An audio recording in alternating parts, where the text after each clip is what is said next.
Au sommaire de ce journal, la Guinée dès janvier 2021 pourrait intégrer la zone de libre-échange économique africain. L'objectif pour les autorités guinéennes est de favoriser la production locale.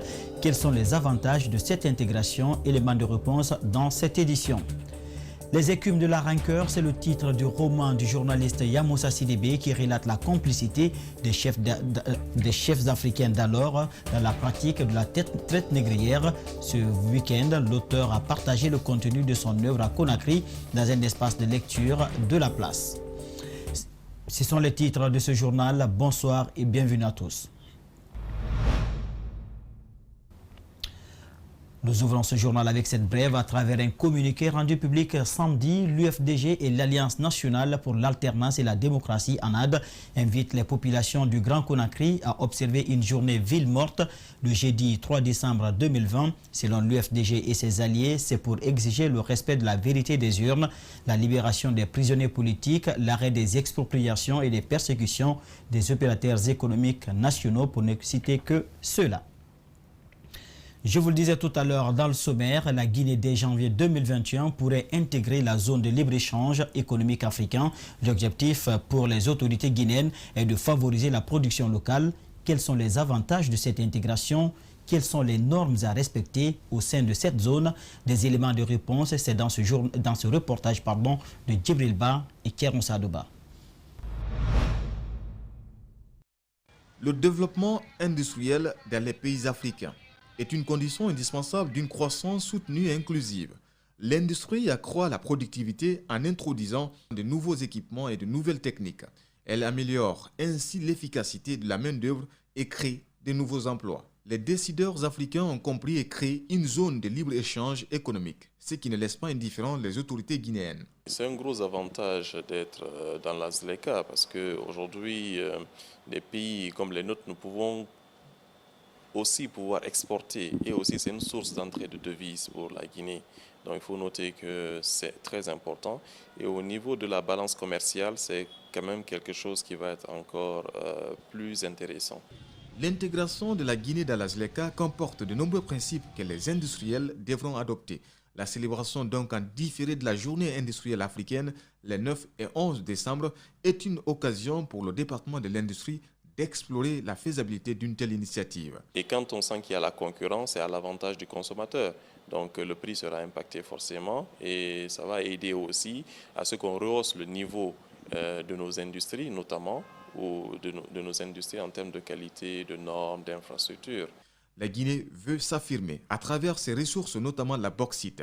Cela est possible dès janvier 2021, selon le directeur national de l'industrie. Un exemple, ainsi aujourd'hui, on se dit que voilà, nous sommes dans un marché comme le marché de l'automobile. Nous allons compter un fait qui est important. Il faut que la Guinée puisse au moins pouvoir produire l'aluminium ici en Guinée à travers la bauxite au lieu de l'exporter.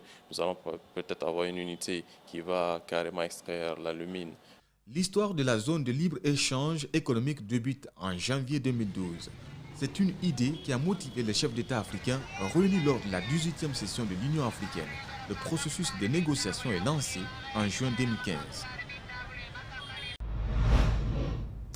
C'était donc un reportage de Djibril Ba. Une rencontre a eu lieu ce dimanche entre les pêcheurs artisanaux et les femmes marieuses des différents marchés de la place. Au menu, dénoncer le comportement de certaines organisations qui s'affirment au nom de leur profession. C'est pourquoi d'ailleurs la restructuration du secteur a dûment occupé les débats. Reportage Ali Badra Kamara, Mohamed Bangoura. C'est une rencontre qui a duré plus de 2 heures. L'objectif, mettre à la lumière les comportements de plusieurs corporations du secteur qui se réclament défenseurs de la cause des pêcheurs artisanaux. L'initiative vient de la Fédération guinéenne de la pêche artisanale. Nous avons fort malheureusement constaté certaines personnes ou un groupe de personnes veulent empêcher l'évolution correcte de cette plateforme. C'est pourquoi nous avons fait appel à tous les pêcheurs guinéens. Parce qu'aujourd'hui, nous sommes dans une phase de pandémie. Il est très difficile de regrouper toute la Guinée. Mais on a invité tous les débarcadères de la capitale qui sont venus avec des représentants, 2 représentants au moins par débarcadère, pour venir s'acquérir des réalités, des propos c'est-à-dire de comment maintenant soutenir cette plateforme qui doit aussi réunir tous les pêcheurs guinéens. Dans ce secteur de la pêche artisanale, les pêcheurs sont confrontés à plusieurs difficultés, parmi lesquelles la présence de nombreux bateaux de pêche industrielle, la désunion qui règne entre les acteurs du secteur. Ce que j'ai à dire aux pêcheurs guinéens, c'est de se retrouver sur un consensus bien déterminé. On doit se réunir pour nous aider. L'État doit nous aider. La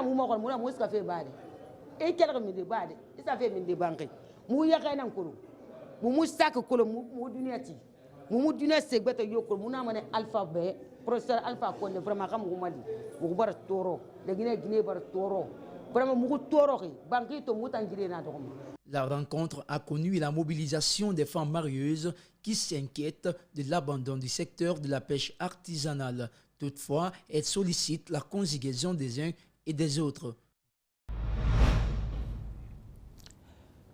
Tenez-vous bien, 12 enseignants virés d'un seul établissement. Ils accusent les responsables de n'avoir pas respecté les contrats récemment renouvelés. Le proviseur lui parle d'un licenciement pédagogique.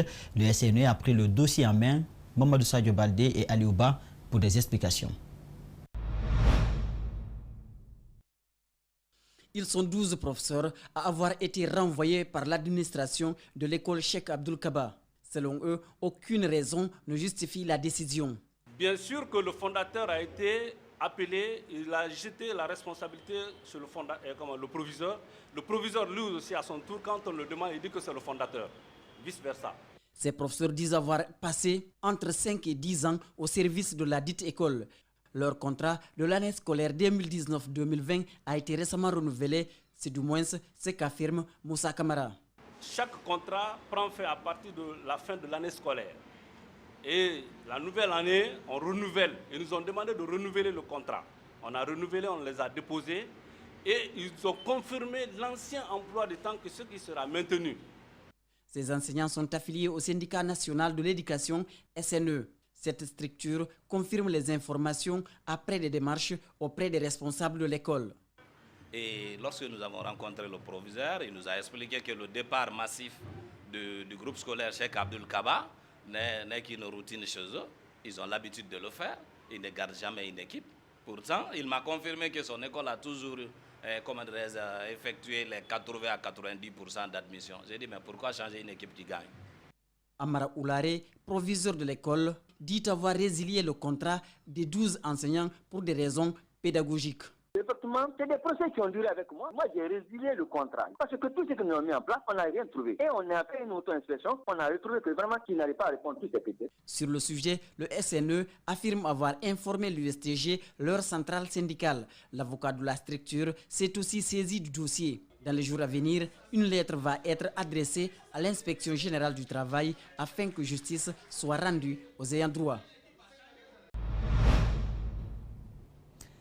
Bonfi Tanene, dans la commune de Matam, quartier très enclavé, les jeunes de la localité face à cette réalité veulent changer le visage du lieu. Ils commencent par la route qui est dans un état très dégradé.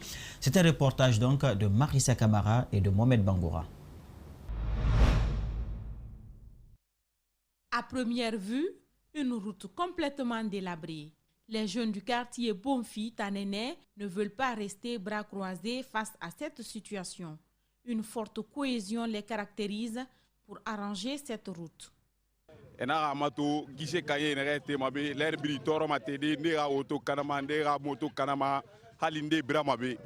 Donc, presque état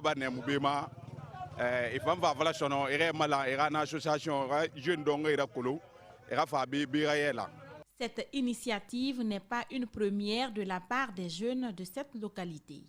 Une prière que nous lançons aux autorités afin qu'ils essayent de nous prêter main forte, afin qu'ils essayent de faire face à notre quartier. Nous savons qu'ils font beaucoup, mais nous savons aussi qu'il y a des choses sur lesquelles il faille les interpeller. Les pannes de véhicules sont plus récurrentes sur cette route, occasionnant des embouteillages ou des bouchons aux grandes dames des conducteurs et de la population riveraine. Comme dans le quartier Tanene, quartier le gouvernement Molinya Gbanakuna. Demisène fana na miliya tala wolo ko sa anna slal meniyan mene benna slabama abetieni ka miliya mata kana slal labbe ko sa anna bul femeniyan bulu anana momene wala lo fere wuldi setamana nyam kan sono yaro. Les voiries urbaines de Conakry comptent plusieurs points critiques et jusque-là, des solutions définitives tardent à être trouvées par le gouvernement guinéen. Une initiative et un bel exemple à suivre dans les autres quartiers. Dans sa lutte d'aider et de protéger chaque femme, où qu'elle soit, l'association Change et Protection pour toutes vole au secours des femmes. Ce vendredi, elle a octroyé des cotons hygiéniques et des savons dans les différents hôpitaux de la place. L'objectif est de lutter contre la précarité menstruelle. Compte rendu, Djenabou Bangoura, Ibrahima Souma. La lutte contre la précarité menstruelle est la nouvelle mission que se fixe l'association Change et Protection pour toutes. La première remise commence au centre médical de Coronti. Il s'agit des serviettes hygiéniques et des savons mis à la disposition des femmes, une manière de les aider et les protéger. Aujourd'hui, nous sommes là pour distribuer des serviettes, des milliers de serviettes hygiéniques à des femmes dans la situation précaire, à des femmes touchées par la précarité menstruelle. La précarité menstruelle est définie comme le manque d'accès aux protections hygiéniques par les femmes n'ayant pas les moyens de s'en procurer. Et à l'occasion des séjours de l'activisme en Guinée, notre association Chance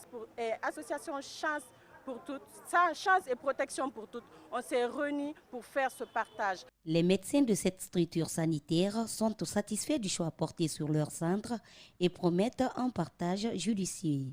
La santé des femmes, c'est une priorité.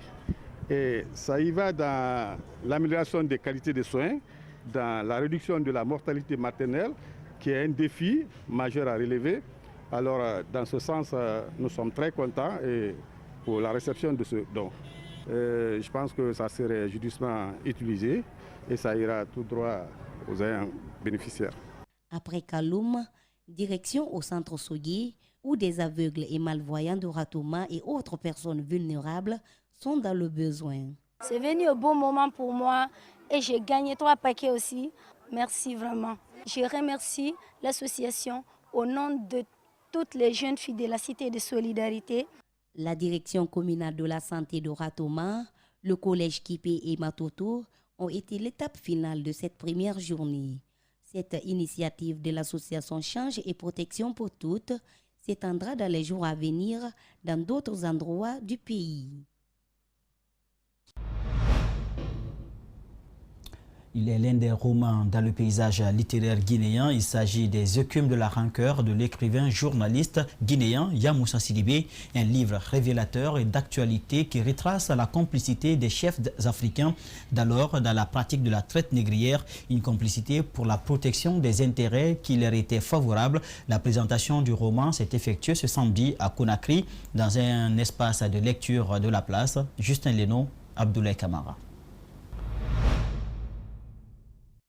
Ce livre est tiré du destin d'une orpheline nommée Niarabeli, âgée de 16 ans. Son village a été la cible de la traite négrière au XIXe siècle et ses parents biologiques ont d'ailleurs été tués par des esclavagistes. Choquée par la complicité des chefs de son village à empêcher la vente des Noirs, elle décide de se venger, d'où l'intitulé du livre « Les écumes de la rancœur ». Un livre qui s'évertue à relever la participation des chefs africains, des rois africains dans l'esclavage des Noirs, dans la traite des Noirs. C'est un livre qui ne minimise pas la responsabilité des Européens, des Américains dans la traite des Noirs, mais qui ressort aussi la responsabilité des chefs locaux, des rois locaux. La jeune fille très touchée grandit avec humiliation. Elle est traitée de sorcière par ceux qui encourageaient l'esclavage pour leur intérêt, les chefs de son village natal. Oui, le livre est écrit sur le XVIIIe et le XIXe siècle, mais l'auteur ne s'est pas cantonné à ne raconter que l'histoire. Il a voulu un livre actuel, un livre qui restitue la vie des Africains, la situation politique, économique et sociale des Africains au XXIe siècle, au XXe siècle. Pour l'auteur Yamoussa Sidibé, journaliste et écrivain, Les écumes de la rancœur est un livre révélateur et d'actualité. Aujourd'hui, les chefs africains sont prêts à tout pour protéger leurs intérêts personnels. Ceux qui osent dénoncer leur comportement sont mal vus comme Niarabeli, la jeune fille de 16 ans. De nos jours, au XXe siècle, au XXIe siècle, nos ressources naturelles sont vendues, sont exploitées et vendues par un groupe de personnes au détriment de la population.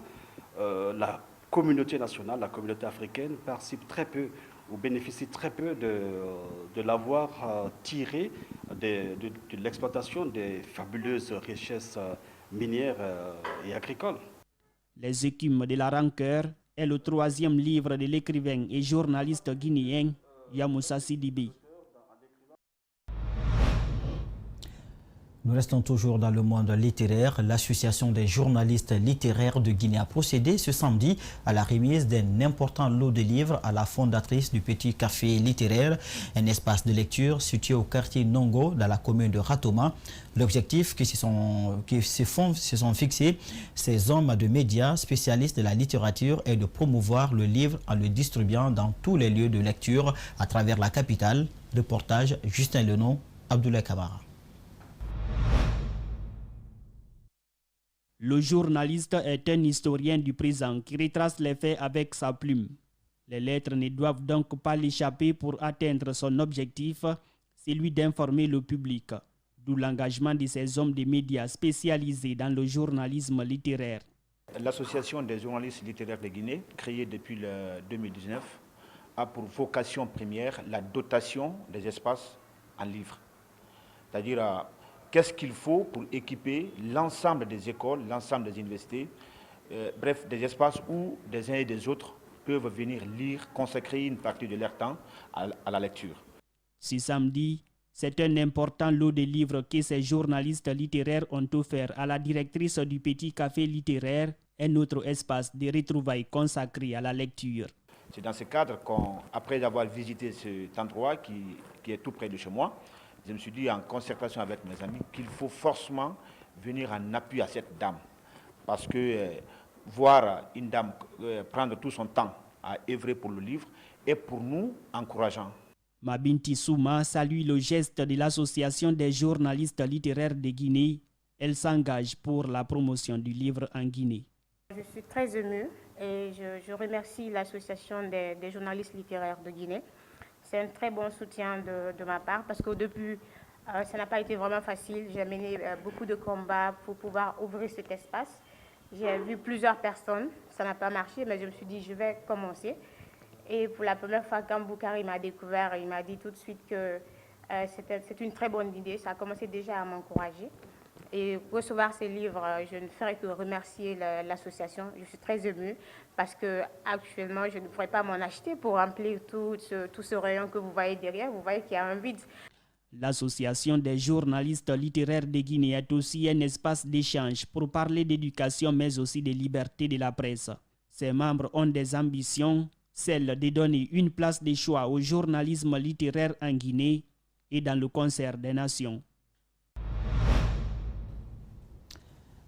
Adafo Média, à travers Espace Radio, fait encore des heureux à travers la remise ce matin des chèques de 3 mois de loyer à ses fidèles auditeurs. La remise s'est déroulée dans les locaux de la Radio Espace. Abdourahmane Sénateur Diallo, Aboukoria Kourouma.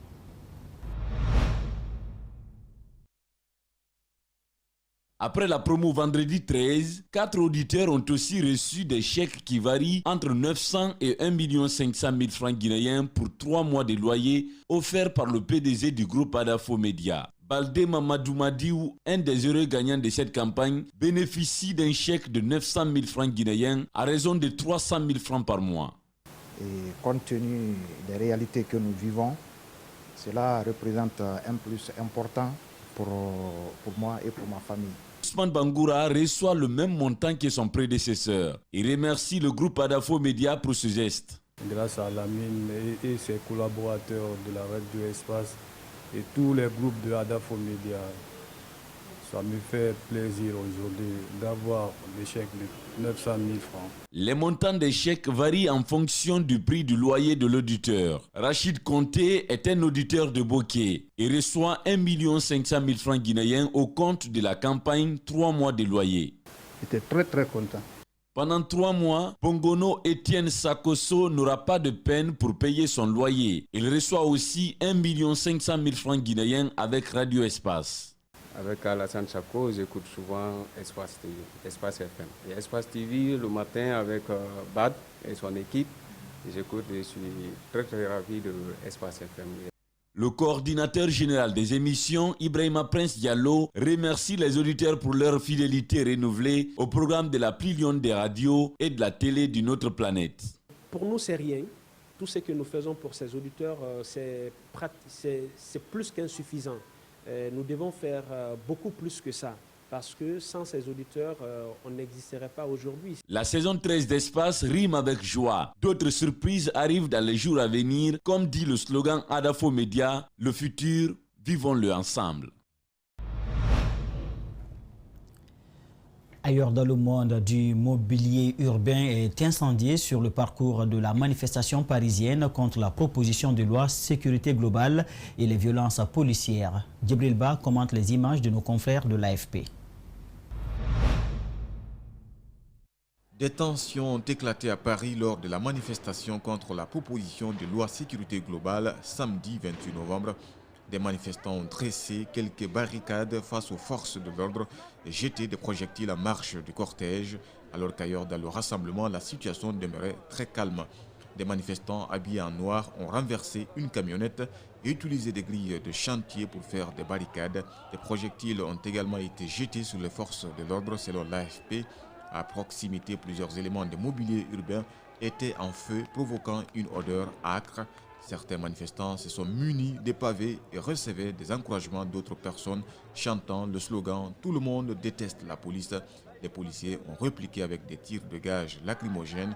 Selon plusieurs journalistes présents, plusieurs milliers de manifestants défilent samedi en France contre le texte de loi sécurité globale et sa mesure phare qui prévoit de restreindre la possibilité de filmer les forces de l'ordre, mais aussi contre les violences policières et le racisme. Mesdames et messieurs, c'est la fin de cette édition d'information. Merci à tous de l'avoir suivi. Les programmes continuent sur Espace TV. Regardons bien.